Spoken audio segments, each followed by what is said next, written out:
part 2. So thanks for joining me again. No problem. And then I thought get started by going a bit more into the selection side because I found that really interesting. Yep. Okay. So we spoke about the parachute regiment and stuff last time. I can't remember if we briefly touched the regiment and selection, but basically, I think I hit about the 4-year point in when I was in the parachute regiment, and I just wanted to do something different. You know, as I've said in the last one, I get bored quickly of doing the same mundane job day in, day out, and it's not me. I like variety, I like spice, I like different things. So I put in for selection. We obviously, I think we spoke about it. We had a chat with one of the old bosses, and you know, you're too young and do this, and you know, get a bit more experience. Anyway, long story short, out of about the 14 or 15 of us that went, 2 of us passed. And yeah, so if I jump back onto selection, I think if I remember, I think it was just shy of 200 that started day one. And I think I touched on it last time. I didn't think we had weekends off or anything like that. And when I got told by one of the old and bold boys, actually from the golf, first golf, he was like, no, you know, you're off at the weekend. I was like, great. So so selection, I mean, it's open source now. People know roughly what it's all about. So your phase 1 is your aptitude, your hills phase, basically fitness. And it starts off on your jogging, your small tabs, what do they call it now? I forgot what they call it now. Not a BFT. You do an 8-mile or a 10-mile speed march basically, and that's a tasty one. And of course, all the DS super fit guys, because they do it all the time. And then on the first week, at the end of the first week on a Friday, you have fan dance, which is over Penny Fan, down the Roman Road, turnaround point, all the way back over the fan, and all the way back down to Story Arms to the red telephone box that everyone knows. And my DS that was leading us, we all stayed. Well, I say we all stayed. A few of us stayed with him most of the way around, and we got to the turnaround point. I can't remember if he did it before the turn. I think he did do it before the turnaround point. Coming down the Roman Road, he tripped over and smashed his watch, and I think he had an Amiga or something like that. So he was absolutely tamping, and he got up and went like the wind. And I think it was before the turnaround point. So I remember there was like 2 or 3 of us got into the turnaround point, absolutely blowing, trying to suck in oxygen from China. And it was a quick fill your bottle up with water, and he's gone. And then we'd turn around and we're chasing him back. And yeah, it was just, it was go or die. I mean, you've been on the hills with me. You know, I could, well, actually, we should talk about that as well a bit later on. Yeah. And so, I can shift a bit on the hills when I need to. And he was gone. And funny old thing, I ended up joining the same squadron that he was in. We weren't in the same troop, but we were in the same squadron. Brilliant bloke, really good guy. Just to clarify, though, you say hills, it was a mountain. For you, it might be hills. For me, it was hell. Okay. So that's you've got your aptitude. So basically, you'll lose a decent amount, if not 50% there, and then you're off to the jungle. And sorry, is that losing because people quitting, or yeah? So you'll have people quit. People quit with injuries. You'll have people that I just don't know what they think they're coming into. Some of these guys, because you see them on the first week, and you look at them, and this is the good thing about the regiment. You'll look at guys and you'll go, he ain't your Johnny Bravo, 6'6", massive ribs, arms like Garth, biceps, chest, abs, all the rest of it. It's your everyday bod that basically passes most of the time. It's the bloke that doesn't want to give up. And you'll see these gym queens turn up and they just burn out and die. Some of them get through, don't get me wrong. But the whole process is, and the thing is with selection, I think, and people don't realize, it's not a, you don't get a phone call, Tristan, think you're good, like I think you should apply for special forces. There's none of that. It's you want to be there. You've got to show them that you're capable of doing what they want you to do. Yeah. And do it good and retain information. So if they show you something, it's I had a friend who went after me and he said, Jim, got any advice? And I went, it's monkey see, monkey do. I went, they show you it, you do it to the best of your ability, and as long as you can do it and replicate it, they're happy. Yeah. Because it's a learning process at the end of the day. Obviously the fitness side, all the rest of it, that's all a bit different. And that's up to yourself, but that's where they want guys that can dig deep, as Nims Persia says, you're only 40% fucked when you think you are. And that's what they want. They want that person to go, I'm knackered, but I know I can keep going. Your body is way stronger than you think it is. It's your mind that lets you down. So you'll do the hills. Then you'll go on to selection. So through the hills, from your question, you'll have people that will fail through fitness or injury. Depends if it's genuine injury, they'll get asked to come back again. Or you'll get reds. You can get 2 reds on the hills, you'll fail. So you can get 1 red, you're okay. So that's basically, if you're over time on a test march, something like that, you'll get a red. So every march is timed. And you can play that to your advantage as well. So if you get to the last tab, you've got no reds, you can go, do you know what? I'll have an easy day today, and you can pick a red up because it doesn't really make a difference. I got a red one day, and it wasn't because I wanted it. It was just I got weighed. Apparently, my pack was underweight by a bit, so you got to pick a rock. And of course, if you pick a small rock, they'll go and pick a rock for you. So you pick a decent rock, and then you're carrying a lot of weight. So I think on that day I was carrying something stupid. Anyway, so I was just killed myself.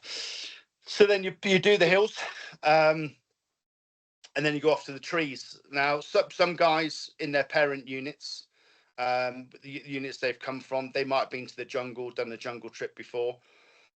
I'd never done one.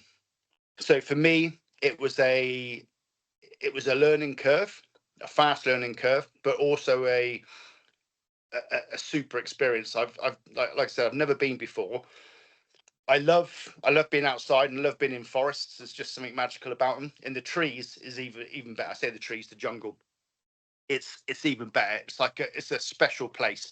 But don't get me wrong, it's a hard place to operate. Yeah.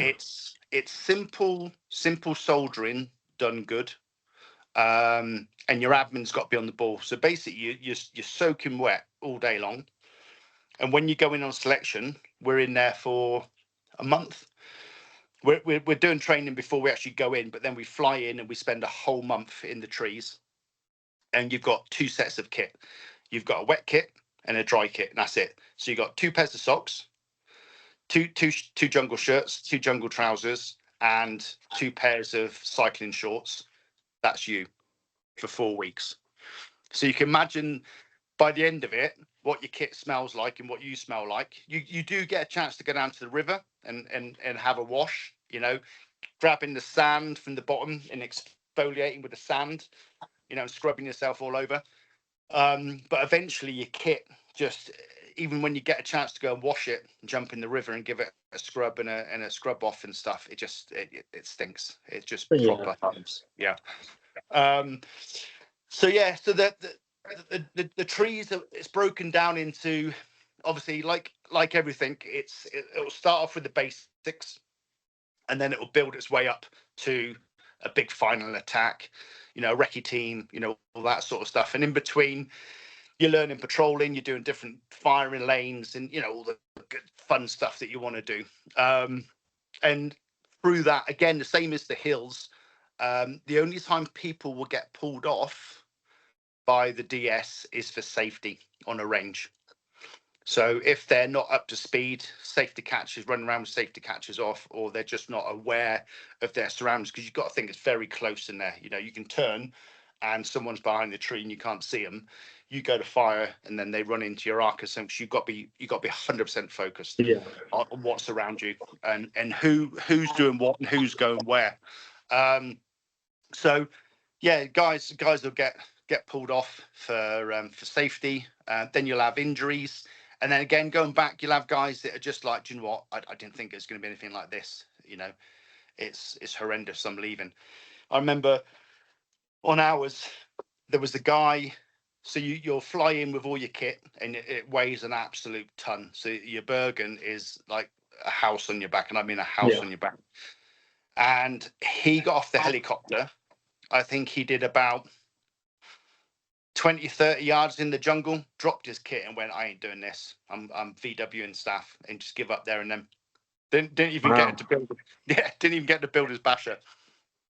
So yeah, so that's the trees. And then you'll finish off with final camp attack and stuff, and then you'll come out, and then there's a big barbecue, and of course you've been living on rations.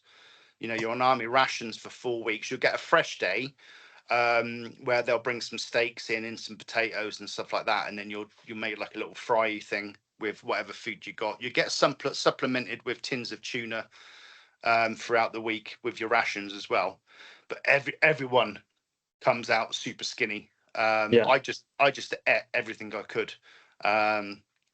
So I had a little beard and not chubby, but I was a little bit chubbier than the rest of the guys who were like proper gaunt and stuff.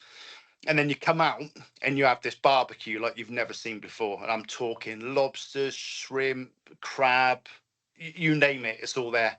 And of course, everyone's like, oh, drinking and all that. And you got to think your body's not used to it. No. And like, so the next day, your body's in absolute tatters. You know, your kidneys are hurting from the alcohol, your stomach's hurting from the amount of food, and because you've had spice and seafood and stuff that you haven't normally had. Yeah, you're in a whole different world of hurt as well. So, and what kind of food is the rations? Like, what is? So, I know it's changed a lot now. They're catering for the what should I say? How should I word this? The Gen Z generation of wokeness.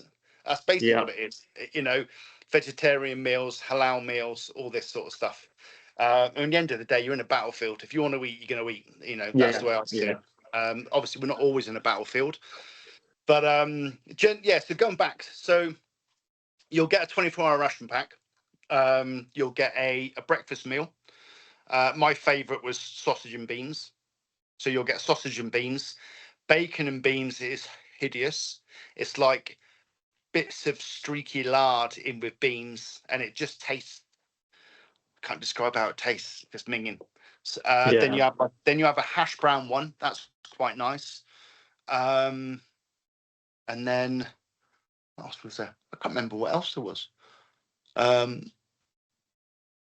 Yeah, and then you've got main meals. So in the main meals, there was some curries, there's some beef stews, lamb stews. I think there's like a chili con carne, stuff like that. But they're all menu items, so you'll get menu A, menu B, menu C, and then you get puddings. So you get a chocolate pudding, you get a sticky toffee pudding, rice pudding. What else is there? I think there might be like a jam roly-poly type thing. So you'll get three main bags that you can eat hot or cold. So it's all designed to be in hot or cold. You'll then get some biscuits. So you'll get biscuits fruit, biscuits brown, biscuit brown alike. Like a dog biscuit, basically. Probably the easiest way to describe it. No flavour, and you're meant to put that like your jam and stuff. But what I've done in the past is I'll carry noodles and garlic, and then like a tin, and then I'll put the onions, chop a bit of onion up if I've got onion, or definitely garlic in some curry powder, and just make a curry with noodles all the time. And then the biscuits brown, you can crumble the brisket brown in and just chuck them, and they just stock it and make it more stodgy. So again, at the end of the day, it's carbs. That's what you want. Get the carbs in there, fuel up, and eat everything. And then you've got your drinks in there. So you'll get tea, coffee, sugar, all those little bits, and some energy drinks, chocolate bar, and that's it. So what guys will do is, like, I used to have like a little plastic pot, and then I'd put my own coffee in it, and then put sugar in it when I used to have sugar. And then I just sprinkle that out, so I didn't have loads of mess to carry. So I break Okay. and I still do that now when I go up in the mountains. So I'll break my food meals down, so I don't have loads of rubbish. So the bags come with a plastic bag, and then your meal inside it. So you take those plastic bags off, so you've just got your meal bag. And then you'd make your curry powder mix in a plastic tub. You'll have your tea, your coffee mix in your plastic mug, cup, little pot, sorry. And then everything else used to bin it off, apart from the, if it was summer, you might take a couple of the cold drinks to mix. The jungle, they were great. So in the trees, we could ask for stuff to be brought in. So I would have these peach teas brought in, and then in one of my water bottles in my kit, I'd put a peach tea in there. So then, because you're drinking water from the streams, and you're putting purification tablets in there, so you're killing any bacteria, any worms, it's like all the badness that's in there. But it just tastes like you're drinking chlorine swimming pool water all the time. So I used to put one of my bottles, I used to put a little sachet or half a sachet, just give it a little bit of flavour away from that, which made it just a little bit more flavoursome. And then so you'll finish the trees, and I can't remember how many we finished with. So we come back, and then you'll go on to continuation training. So basically, most people that pass the jungle will pass. So I don't know what we come out with there, but 18, 20 of us in total, something like that. Then you go on to continuation training. So there's parachuting, learning new weapon systems, because of course you've gone from the normal army of your SA-80 and then the high-powered Browning pistol, to then going to a M4, M16 Mini-Me, 50 cals, Mark 19 grenade launchers, all this sort of stuff, SIG, P226 pistol. So then you get to learn all these, go on the ranges. And then guys that haven't done, I think we mentioned this, guys that haven't done the parachuting will go off and do their basic parachuting course. Once they've done that, the rest of us will go down and we'll do our squares course, so our steerables. And then once you've done that, everyone comes back, and then we do SEER, which is long and short survival, escape and evasion. So we'll do all lessons on survival techniques, and actually Ray Mears come and taught us for a couple of days. Really? Yeah, it's a bit tongue-in-cheek, because he'll pull flour out of his little bag and some sun-dried tomatoes and make a pizza and stuff, and we're all like, well, where are we getting this from? We're going to Scotland on the run in a week. It's snowing and it's freezing. There ain't any flour, and there's certainly ain't any dried tomatoes kicking around. So don't get me wrong, he knows his stuff, and he teaches some stuff, which is good. But then sometimes for what we need, and certainly now, I think it's changed drastically now. I know the guys don't go on the run in the same kit that we did. So we went on the run in old World War II trench kit. So big, massive grey coats, these itchy trousers, all that sort of stuff. And then we're running around up in Scotland or wherever it was. Yeah, we were in Scotland somewhere, running around, getting chased by a hunter force and dogs and helicopters, and you've got to get from A to B each day without getting caught. And is so, like, difficulty, what would you say? Like, because it kind of sounds quite fun in a sense, but I bet it's... So yeah, it sounds fun, but so prior to that, we've done a week of training of minimal sleep and minimal food on our own training area. So we've already been out for a week. Then we get what they call processed. So we get caught and then slapped about a bit, processed, and then you put into the your grey coat stuff to go on the run, and then you get taken and then dropped off. You're given a map which has got all the stuff that you need taken off it, so it's just minimal forestry, forestry blocks, no roads or bits of road maybe, but it's all blanked out specifically to make it hard. Certainly any buildings have been taken off there, stuff like that. And then you're released on the run. So by then you're already weak because you've had a week of no food, or I say minimal food, like eating a bit of rabbit between four of you, stuff like that. And of course you're constantly working, and it's cold at night, so you're burning fuel anyway to stay warm. And then you're on the run. So first 24, 48 hours, it's not too bad, but then you start draining. And of course you can't just all go somewhere and huddle up and go to sleep. Someone needs to be on watch. It's freezing cold, it's snowing, you're getting soaking wet, your feet are soaking. We were and traveling through the day is just too risky, so you're traveling at night all the time or in darkness, and then you'll hold up somewhere in the day. Of course, Scotland's not renowned for its sunny days in because this was around November time, I think it was, when we were doing it. So yeah, it was just grim and miserable.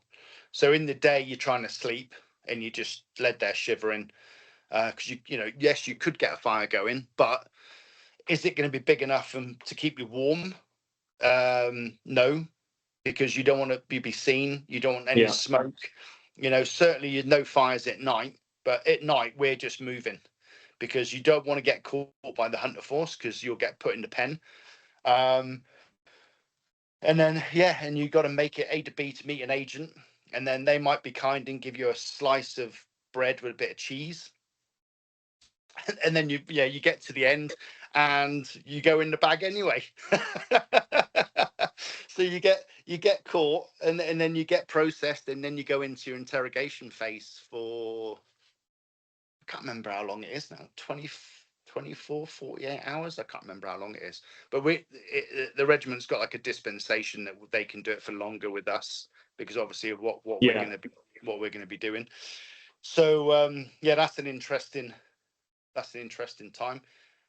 Painful in ways. I don't know if it's on purpose, but I had a pair of they give me a pair of plimsolls to put on. So you're stripped naked, and then you put into like a boiler suit, I think it was, with a number on. I can't remember, but I remember these little plimsolls. Like the plimsolls you get at school for going into the gym, the little stretchy black ones with the brownie bottoms, like pair like that. But fuck, my feet were so swollen because they've been wet for a week and a half, and now they're out in some sort of fresh air. They've just gone like balloons, and they're in these little things, and the area they hold you is just full of gravel. So you're kneeling on it. You're in these little slipper things, and it's just grim. And you just got to grin and bear it. Try and keep yourself sane, and push your way through it. And then and so is that, like, say, just that's interrogation basically for like 2 days?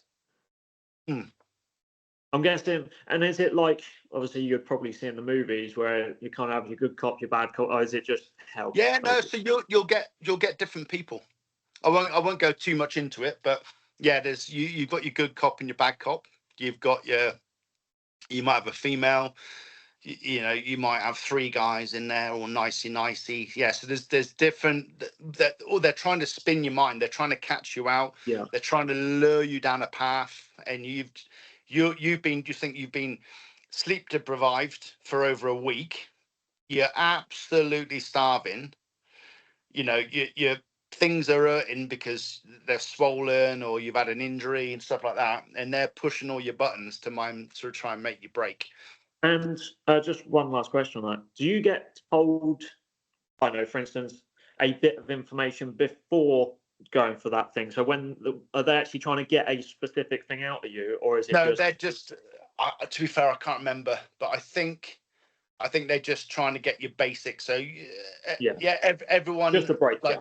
everyone has what they're allowed to say, which is what's on your dog tag. So your name, rank, number, date of birth, religion, and was it name, rank, number, date of birth, religion, and something else? Big 6 or big 7, I can't remember what it is now. It's been so long. But yeah, so you'll just be like that, like Walker, private, whatever, whatever your information is, that's all you're going to repeat to them. And then you'll finish that. And then there's some more training after that, a bit more continuation training. And then once that's done, that you'll get badged. They'll tell you you've passed. There's no big ceremony. It's literally we're in your auditorium, like the big classroom area, and they'll just go, yeah, so and so you've passed, so and so you've passed. No, you haven't. And then they'll come in with the berries, shake your hand, and that's it. Done. Off you go to your squadron. Okay. And then you go to your squadron, and then you're like that. What's going on? Because it's just an eye opener. It is truly a eye opener. It's like everything you say, everything you thought it would be, probably would be the wrong thing, but in ways it's what you expect. And like the just the way you're treated compared to the way you're treated in the Green Army, everyone's got everyone's got ideas for different things. It's just a different kettle of fish. I went off to what they call boat troop. So at the time we were still diving, so I went off and did my dive course. So I did air, and then you do a rebreather, LR5. So there's no bubbles that come out the set. It's all enclosed, which is interesting. So yeah, and that's a tasty little course. That's tons of fitness. That's when you get your abs. So so I'll tell you a little story. So I was coming back. I didn't have a car or anything then. I was skint. I had no money because, to be fair, even when we got badged, the money's not great. I mean, you'd be surprised on what we got paid. It's ridiculous, really, for what we did and what the guys do and what they put themselves and put the families through as well. Because you got to think, guys, most of the guys are married. And the wives and the kids have got to put up with this. Obviously, it's our choice to go and do it. Don't get me wrong, but you'd think the government would go, do you know what? Let's give these guys some money so they don't have to worry when they're away. But it's pretty pants back then. It's a bit better now, I believe, but I personally think it should be a lot. The guys should get paid a lot more for what they do. So I was going back on leave, and I got one of the guys to give me a lift back because he was going back to Bath, and he dropped me off on the Bath M4 roundabout junction. So I jumped out there and was hitching a lift to get back home, and this. I think it was a little. I don't think the top was down. It was a convertible Saab that pulled over, and it was a young lad and his sister. And I was all tanned because I'd just come back from diving abroad, where we'd been diving. So I was all super tanned and stuff. And this was January, February. Would have been end of February, March time. So not many people in the UK had suntans. And so I jump in this car, and he's sort of, where you heading to? I said, I'm heading to here. He goes, oh, I'll drop you there. I was like, yeah, that's perfect, great. And he said, oh, you're all tanned up and stuff. Where have you been? I said, oh, I've been diving. And he's like, oh, right, okay. He said, well, where have you been diving? And I said, oh, I've been diving here and stuff and blah, blah, blah. And I said something and I stopped. I was like, bollocks. What? So I mentioned the dive set we were using, and he goes, I do a bit of diving, and he's like, that's a closed circuit set. He said, why are you diving on a closed circuit set? And I was thinking in my head, I was like, oh, I'm a clearance diver for the Navy for bombs, so we have to use these sets so they don't make vibrations in the water. And I just made up this whole cock and bull story of like my quick on the spot cover story of like where I've been and what I've been up to. So yeah, that was funny. He had no reason not to believe me, I suppose. Yeah. So yeah, so that was good. But yeah, so then you get into the regiment and you get into a routine. You know, you're away, lots of training. We're always training, different stuff. So the troops will go off and train in their certain skills. So air troop will go free falling, boat will go off and do diving and boating. Mountain troop boys will go off and climb mountains, and mobility will go off and ride motorbikes, pinkies, and playing sand dunes, and you know, wherever they're training doing that. And then the process just rolls, you know, year after year. And then, you know, life on a pager, so everyone's on the pager. It wasn't initially. Then it turned out that everyone went onto a pager, so you get a bleep. And is it if you get that bleep, it is literally pack your bags and you're gone? Yeah, yeah. So I was. So you're on call sometimes. One of the tasks that you do, you're on 3 hours or 30 minutes. And I got one of the guys to cover for me because I went back home to see my girlfriend, and so I was meant to be on 30 minutes, and I'm over 2 hours away. So I'm back down in Wiltshire when I should have been up in Hereford. But I had one of the guys covering for me. I can't remember what time it was. 2 o'clock in the morning. Beep beep beep beep beep beep. And I'm like, oh bloody hell. Because sometimes if you leave your pager line around, the guys will get it and they'll open it up and they'll set the alarm for like 3 o'clock in the morning or something daft. So I was like, oh, someone set the alarm. So I grabbed it, laid in bed, grabbed it, pressed it, lit it up, and it had all the numbers for like a call out. And I was like, oh, Jesus Christ, jumped out of bed. I was like, I've got to go, put my kit on. And at the time, I was riding a motorbike. So I had a GS6R 600. And yeah, so I jumped on the bike. And I literally, this was, by the time I got on the bike, I was up and gone within minutes. So around 2, half 2 in the morning or whatever it was, it's definitely that sort of time. And I literally gunned it from where I lived back to Hereford, the 419, 417. So basically from the M4 past Swindon all the way up to the Balloon Roundabout, and then all the way down into Gloucester. So the one to the Balloon Roundabout, that dual carriageway from Swindon all the way through, I reckon that took me about 8 or 10 minutes to do the whole journey. I was absolutely pinned. I had that bike pinned.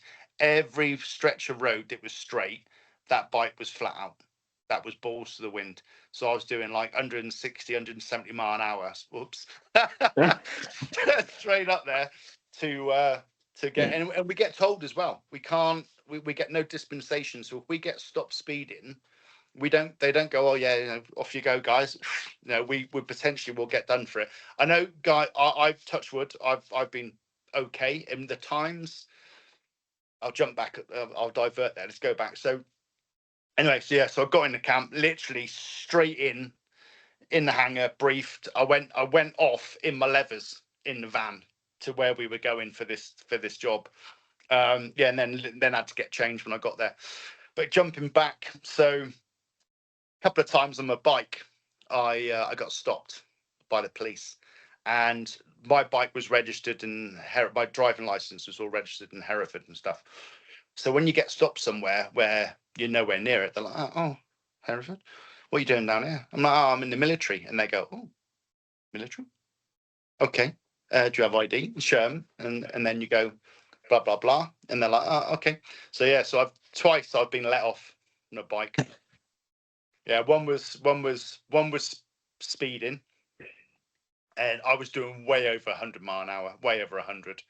And when he pulled up behind me, I saw him coming, so I slowed down to about 89 or something like that. But I had my headphones in, and like when they stopped me and pulled over, I remember pulling the headphones down and shoving them in my, because I couldn't remember if it was illegal or not. So I remember shoving them down into my levers, and as I'm talking to him, all I can hear is this the tune going inside my levers. So So they, to be fair, they are, and I know other guys that have been let off for other things as well, misdemeanors, and they've pulled the ace card and got away with it. So yeah. And then, yeah, I suppose. And then, if we talk about sort of highlights of the regiment, and sort of different things like that, I suppose massive highlight for me was being involved on Op Barras. Yeah. So it's out there, and there was a 25-year anniversary this year. So yeah, a few guys. There's I think there's been a few documentaries now. I think there was one of the Irish guys that was captured to put out a podcast. Yeah. About 2 months ago. Really good. That's one of So probably yes. the most talked about modern hostage, isn't it? Yeah. I mean, it's big. Obviously, we had, everyone talks about London, the siege, the balcony. Everyone's been on the balcony. But we obviously, ours was a jungle camp attack. Foreign country, and yeah, I mean, it was just the way it was delivered. It was called Op Barras, but it was also called by us guys, Op Certain Death. The plan was, there was different plans thought up for it. The long and short, they might have worked, then probably would have been compromised. So the plan was to go in straight on top of them, CH-47s, fast rope in, smash straight through the doors, straight in, get the hostages, and strike a devastating blow to the West Side Boys. So in essence, that's what we planned. That's what we trained for. That's what we executed. Yeah. We executed it.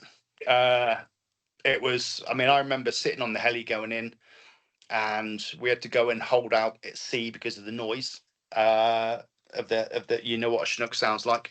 Yeah. So we can obviously let these guys know where we're coming. So we went and held off in a holding pattern out in the ocean, and then we come super low level. And I say low level, we were skimming the waves, skimming the treetops up, towards the target location.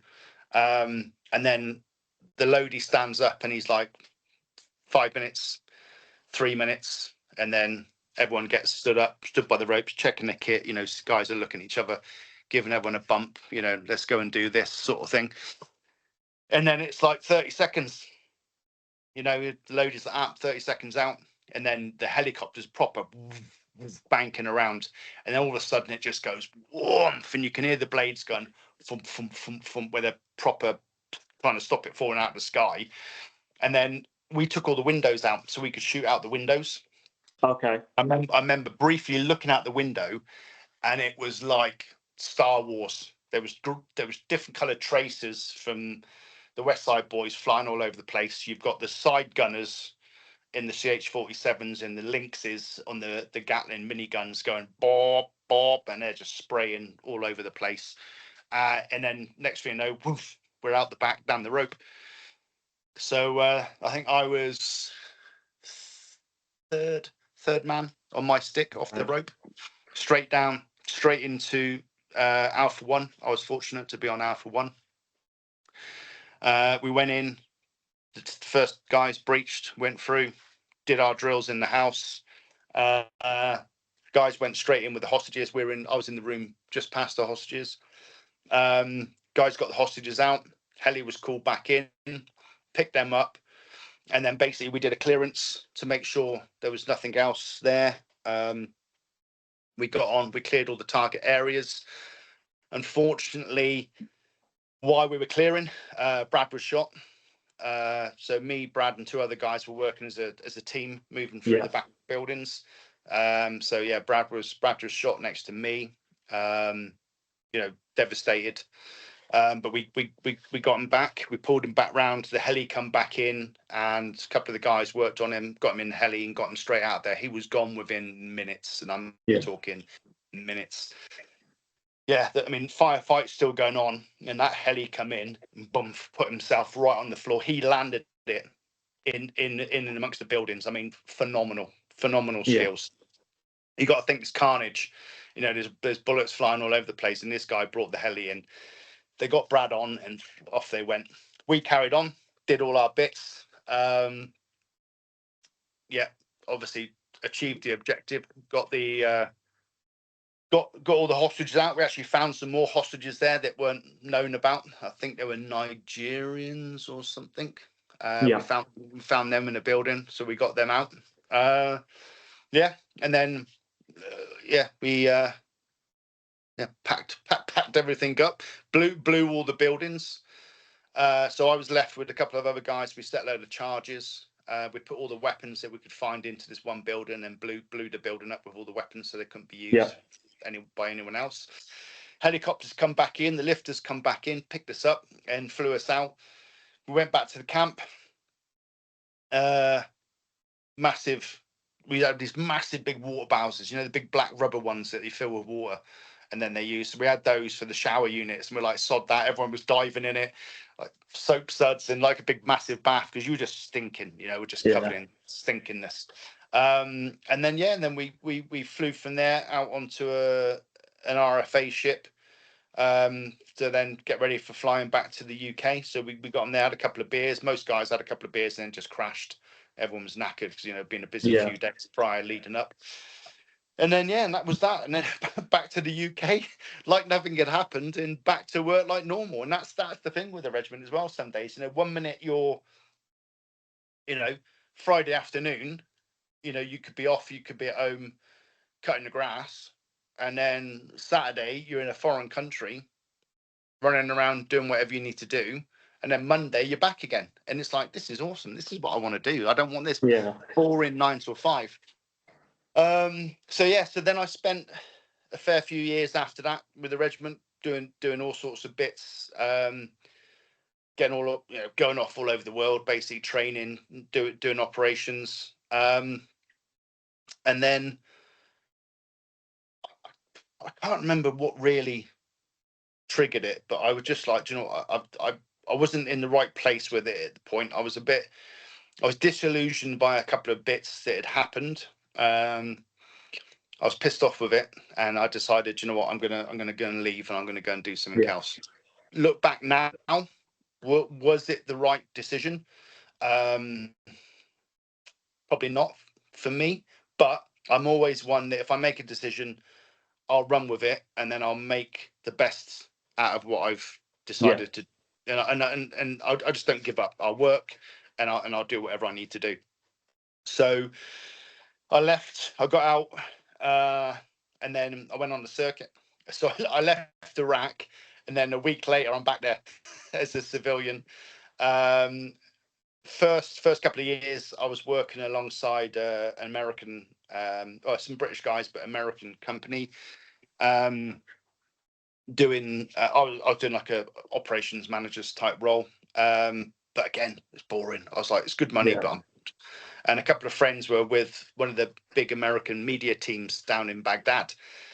So I could jump on the American helicopters and fly most wherever I wanted, basically, with the passes and stuff I had. So I used to fly down and go and see them and stay down there a couple of times a month and just catch up with them. And then I was like, look, guys, if there's any jobs coming up, let me know and I'll come across.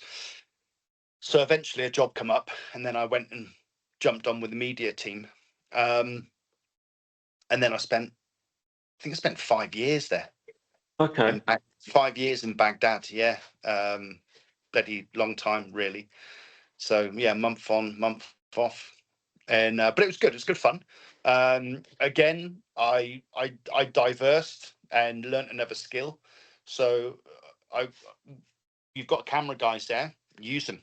So a couple of very good camera guys taught me a few bits and bobs. I then went off to the States.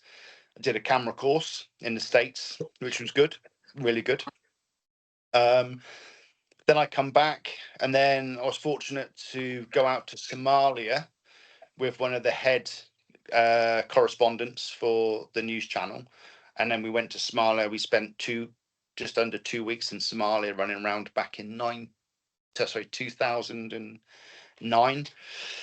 So that was interesting. Got down to K4 Junction. So if you've ever watched Black Hawk Down, you'll know where K4 Junction is. So I've been on K4 Junctions, just Mogadishu Airport, mental place. absolutely. The buildings are shot to pieces everywhere. It's crazy, skinny town. But another experience, you know. Yeah. And then we come back from there. News at the time for Iraq had started to dwindle, because Afghanistan was the flavor, basically. Yeah. I was meant to jump in with a ex correspondent from the channel, and we were going to go to Afghanistan and film for a year, with one of the American companies. And I was like, great, this will be my inroad to being a combat cameraman, getting in there, running around, doing what I like. Scary, yes. Fun, yes. Travel, yes. All the bits that keep me alive, basically, keep the brain ticking. Unfortunately, it didn't happen. Something happened with him. He eventually went back. If you Google Mike Betcher and have a look, he went back with his son, and they filmed for a year in, I think, Cairngorm Valley, I think. So he did go back, and he did do it with his boy. Shame Mike, you didn't take me, but is what it is. And then what did I do after that? So finished Iraq, went to Somalia, did some work with out in South Africa for the World Cup. And while I was there, I got asked if I wanted to go to Italy for the summer to go and look after a high net worth individual. Didn't know who it was at the time. I'm like, yeah, that sounds okay. So I went back to London, changed my kit, went off to Italy, ended up, just so happens, I ended up working for one of the richest Russians in the world, Bar Putin. And then, so I lived this life of super yachts, outrageous hotels and lifestyle for another 5 or 6 years. I still keep in contact with the head of security. Me and him get on really well. Lovely guy. The big boss, lovely bloke. Really, really nice. You'll see stuff in the news. Behind the scenes, I think completely different. Some of the stuff he does for charity, for the kids. Every year they used to run competitions in Moscow for orphanages. So they play football competitions, and the 2 final teams that play get brought over to the UK, put up for a week. Well, they did do. Obviously, they can't now because of the sanctions. But they were brought over for a week, and they would go up to Arsenal, spend the day at Arsenal watching training sessions, and then go and watch a game, and then they fly back, all paid for, all done by him. In Sardinia in Italy, I believe he paid for a 5-a-side floodlit football pitch for the kids to play, and bought a load of kit and stuff for them, and sponsored a load of stuff, and all these bits and bobs. But anyway, so I was with him. That was an interesting experience, interesting times. Again, going from your sort of hostile environment type safety and security to ultra high net worth is completely different. More planning involved, soft approach, standoff approach, pre-recce's, all this sort of stuff. So it was good. It was fun. Enjoyed it. That ended. Not that I wanted it to end. Something happened. I got shafted by somebody, 2 people. Sometimes, when you think, it's always it's the arseholes that always seem to come off good. It was one, because you're like, what, how come why is he landed on his feet? He's done nothing, he's been gifted this anyway. So, but again, I use these experiences and I go, do you know what, you could give up now and go, oh, bloody hell. But I just go, do you know what, that anger and that stuff that's annoyed me, I use that to drive me in a different like a fire direction. in your belly. Yeah, Yeah. Yeah. And I use that to fire me in a different direction. So yeah, so off I went into, what did I do then? Trying to think now. I was doing my own bits and bobs. In between all this, I obviously I as you know, because you've been out with me on the hills. I love going out, climbing mountains, walking, expeditions, all that sort of stuff. I've taken a few clients out on the mountains, yourself and your dad being one of it. Yeah. What you should do now is put some pictures up in as we're Yeah. talking. So Try and find them. As I've got them, so yeah, I'll put them up. yeah, I'll I've try still and got find one where I'm actually smiling. yeah, I've still got some as well. I think I've got one with your dad with he's got all the label price Oh, tags. the and all that. labels, the tags Yeah, still, yeah. yeah. So yeah, so as you know, I get out in the mountains. I'll take clients out, and yeah, expose them to, or teach them stuff when we're up there. Push their boundaries for them in a safe Yeah. way. Some people, may be nervous of going up big mountains, but when you do it with someone, it's led properly, and you got all the safety kit and everything's put in place, and you know what you're doing, and then yeah, it's great.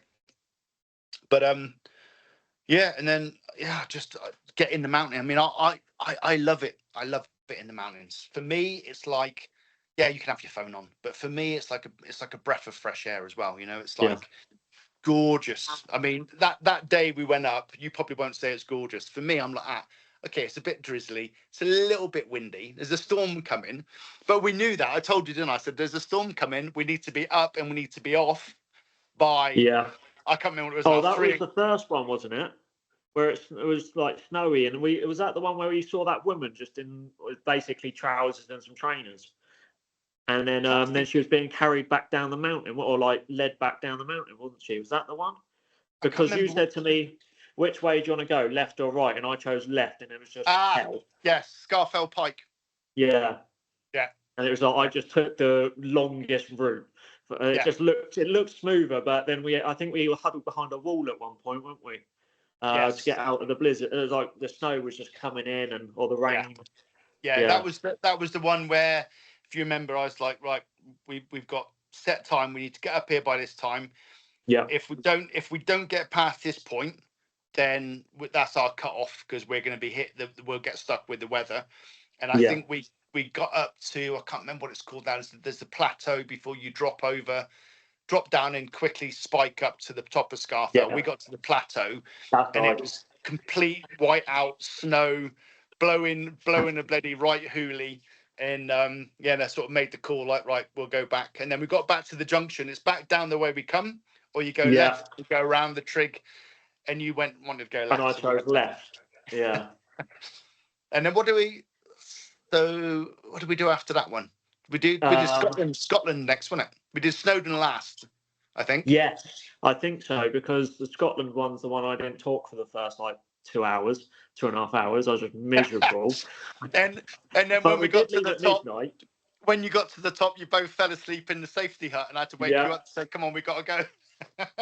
Yeah, because obviously I'm quite a fussy eater, and we got to the top, and I think because my dad was like, "Don't worry, we got breakfast up there," and I was expecting like beans and sausages, something like that, and then I think it was because I'm not a fan, or I think it was like it was one of the apple and. It was like a granola Alpen mix. That's it, yeah. Because I boiled up the water and put it. I mean, to be fair, it's really nice. It is lovely. It is a nice mix. But I remember falling asleep, and then my dad kept promising me you'll see the sun rise, blah blah. Let's do it like that, and all you saw was fog. I was like, really? And my dad always said that was one of the best breakfasts he ever had. But it's probably because of the fact of, it was needed. And funny enough, going on to the MREs, I remember once, me and my mum, so I always loved Bear Grylls and stuff as a kid, and always wanted to then do that kind of thing. And my mum was always up for that as well, and we went to Scotland went and stayed in this. It's like a haven, like a caravan, like not caravan, but like static place. Anyway, and I found this. It's like a massive lake, but loads of forestry in Scotland. And we were like, right, what we'll do is we'll go and camp out for the night. And then we were doing it, but then we weren't sure. Then we wasn't sure if you were allowed to just wild camp. So we're like, right, what we'll do is we'll just go have an adventure. We'll build a camp, and then we'll just come back the next, as in come back that afternoon. Anyway, we ended up going on this trip, got lost. Yeah, and I built this, and I remember building this camp. And do you know Griff? I've forgotten his last name. What's Griff's last name? Griff from Superbike. Richard Griffin. Do you know him? He's he was in the military. Anyway, so he gave us some proper packs and some food packs. And I remember I think it was chicken tikka masala. Yeah. I had, because I had to read it how to cook. I'd never done it before. I just took it with me. And I remember we got lost. I built this camp, and so my mum had a tent, and it was like I had a hammock, and I had basically a tarpaulin, but like an army type of tarpaulin, and that was my one. I remember cooking these things because you have to. I think you open it, you stick it in boiling water, and I think that's how I had to cook it. I think. Yeah, I used to just leave mine sealed and then bung them in, because then all the steams, the heat stays inside the bag. That might have been what I did. It's been talking. I would have been 14 at the time, I think. Yeah. So and I'll tell that you was what in as 11 well. years. How warm were you in that hammock? Cold? Oh, do you know what? I was actually all right. Because generally in the UK, hammocks, because they're off the ground and you've got a constant circulation of air. Yeah. You need to put something in the bottom of the hammock to keep the air sucking the heat off your body. Yeah. That's why. To be fair. So I started off in the hammock, but I did end up going into the tent later on that night, because this is Scotland that February. It was, I think, the beginning of Feb. So it was very cold in Scotland. I was all right in there. I think I might have been. Yeah, I think I was 14.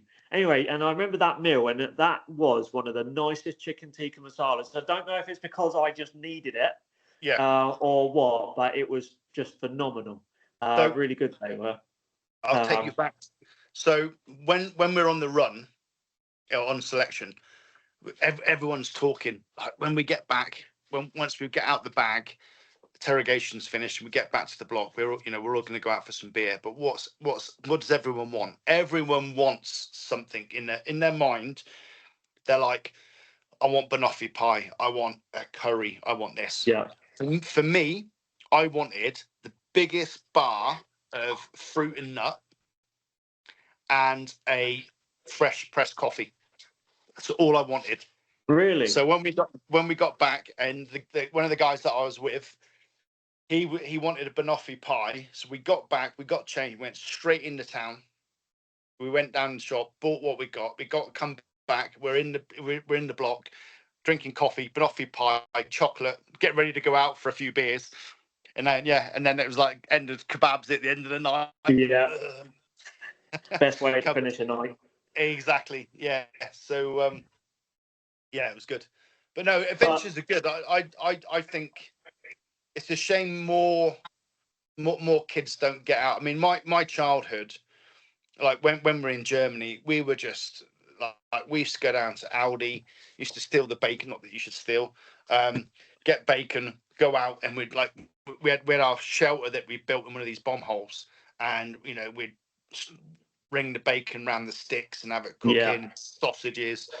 And then I remember when we moved back, we were living just outside of on the edge of Salisbury Plain, and me and a mate Chris we used to go out at the weekends, just put a backpack on, sleeping bag, and we used to just go out, a couple of tins of beans or whatever, and we'd go out and survive and just be gone all weekend.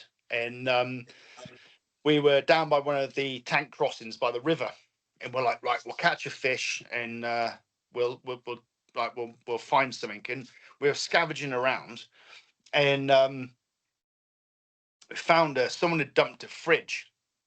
And you don't realise, do you? I mean, I didn't know, but you got the mesh on the back of the fridge with the gas running through it. Oh yeah. So I pulled that off. It's like, oh, this would be great for a grill. So we've built the fire. We've got the sticks, and we've put the grill from the back of the fridge with the argon gas or whatever is in there.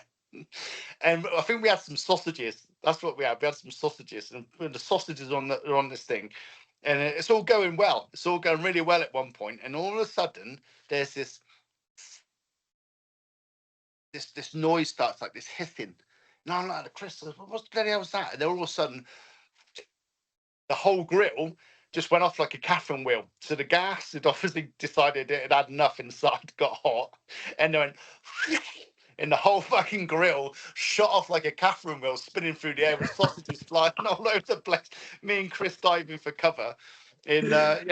So lesson learned there.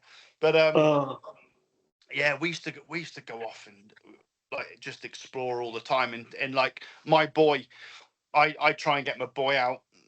We used to go out. We'd go out and camp. We haven't, like, he's old now, got his own son and stuff. So it might be that we have a father-son and grandson expedition out in the woods and do a bit once he's old. I mean, I had before I went away last time, I had the grandson up in the garden and building a fire, and then we built a so up by one of the apple trees, I had a piece of rubber sheet that used to be for the pond. I used to have a massive koi pond, and so I just threw it down on the floor up there, and underneath, all the mice have got under there because obviously it's dry, and they got all these nests. So I was like, right. So we used to go up there, and we'd lift it up, and Tommy would like have a little peek and stuff, and with like the mice would all run off. So I said, right, what we're going to do now, we're going to build a proper mouse house. So I got some spare breeze blocks I had, and we put all the breeze blocks down. We put a wooden pallet down, and then breeze blocks, and then we covered it, and we poked it with straw. Got him picking up there's a walnut tree, so I had him collecting all it's only 2, coming in 3 in February. So I had him collecting all the walnuts, and then we stacked all the walnuts in this mouse house. So when I go back, it'll be an adventure up the garden to go and see if the mice have been into the walnuts. Oh, brilliant! And that's the thing. That's what life is. It's memories, isn't it? And there's things like that. And like I said, I think that's missing a lot now. Yeah. So it's like you see, I see some of these American channels and guys and stuff, and it's like guys going, oh, this is the first knife my dad ever gave me. And I love knives. So I used to collect them at one point. I used to have loads of them, and I think up in my survival box up in the shed when I used to do the survival lessons.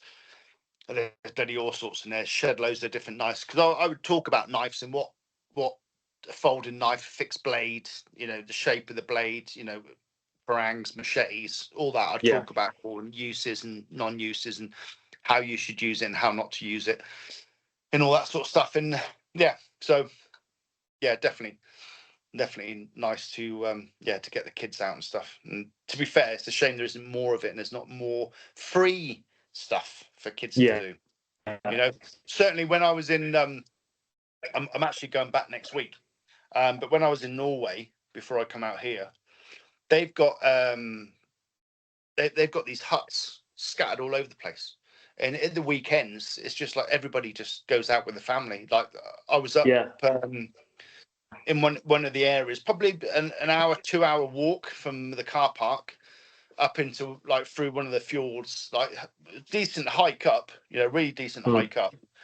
And as I was coming down, I went past the husband, the wife. The wife had a house on the back. The husband had a house on his back. She had a baby on the front. There was 2 other kids and the dog running around, and they're off for the weekend. And I'm like, this is brilliant. And then down where I was staying in Stavanger, or just down from Stavanger, just on the edge of the fjords, there's what they call these day huts.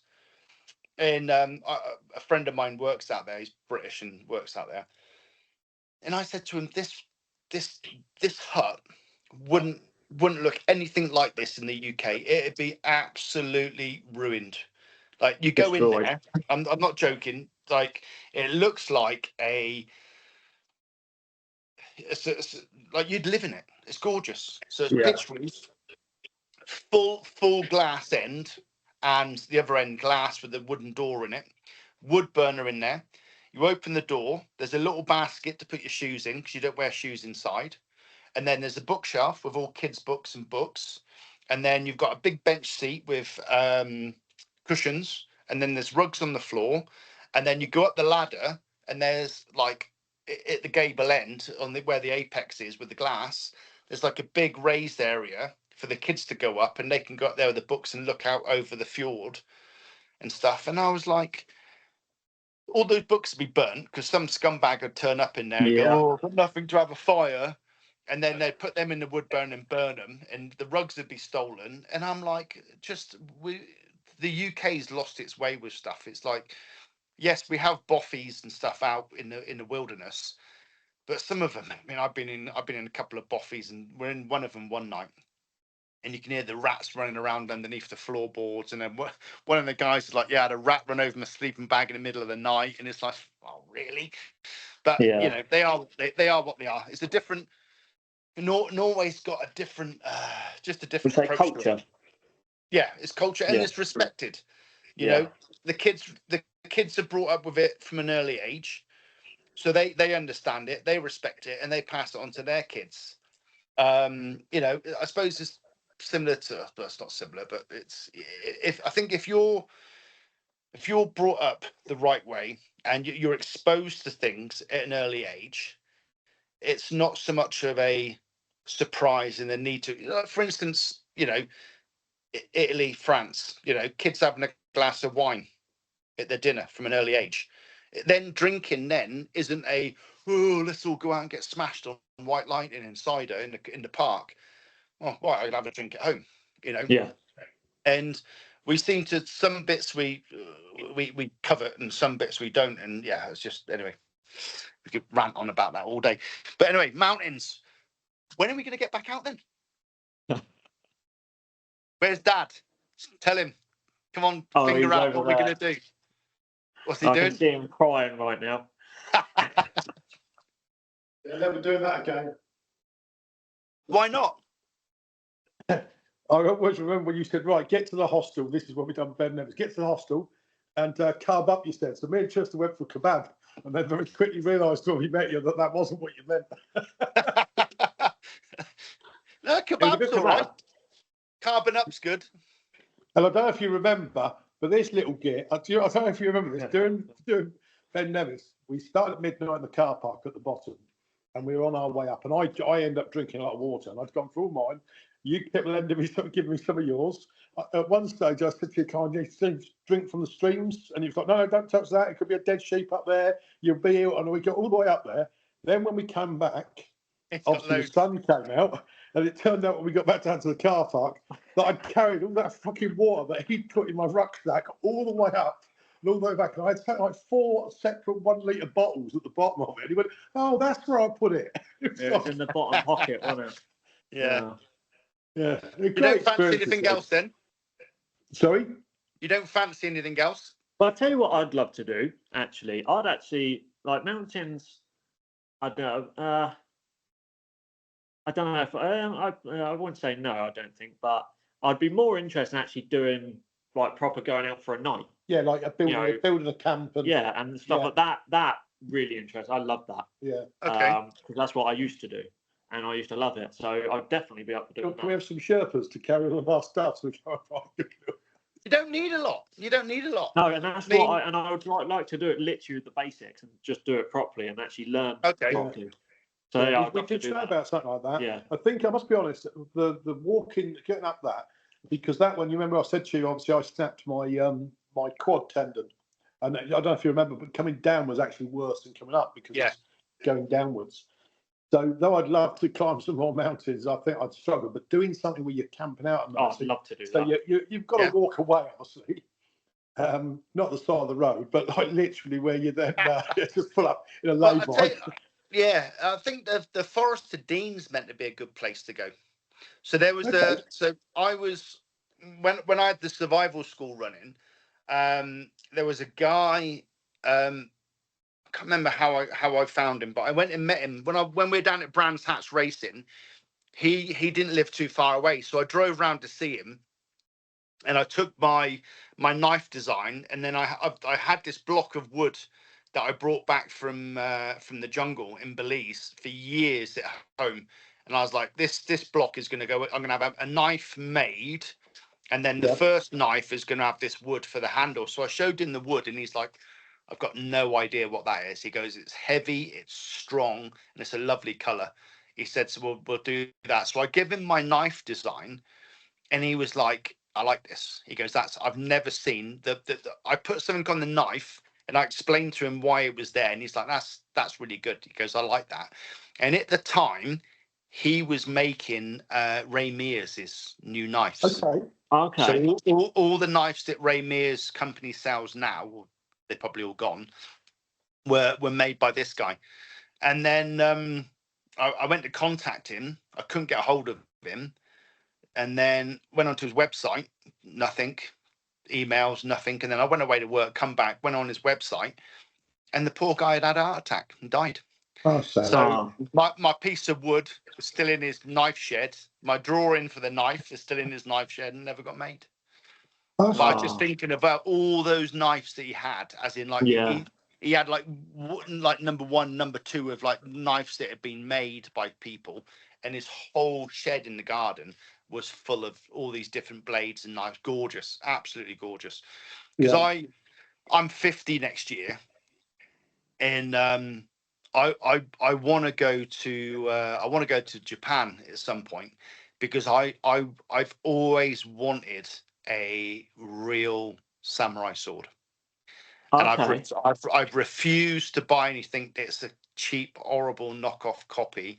I want a real sword. I want to buy a real sword from a real swordsmith. They're still there. They're still out there. There's a few of them. So at some point, maybe not next year. I think I'm going to be too busy. But at some point, I will get out there, and I will get one. I'll either buy one that's already made, or I'll wait for one to be made. It'd be lovely. And then that's something as well that I can pass down with a covenant on it. You don't get it until you're 30. Yeah. Yeah. But no, thank you for this. Yeah.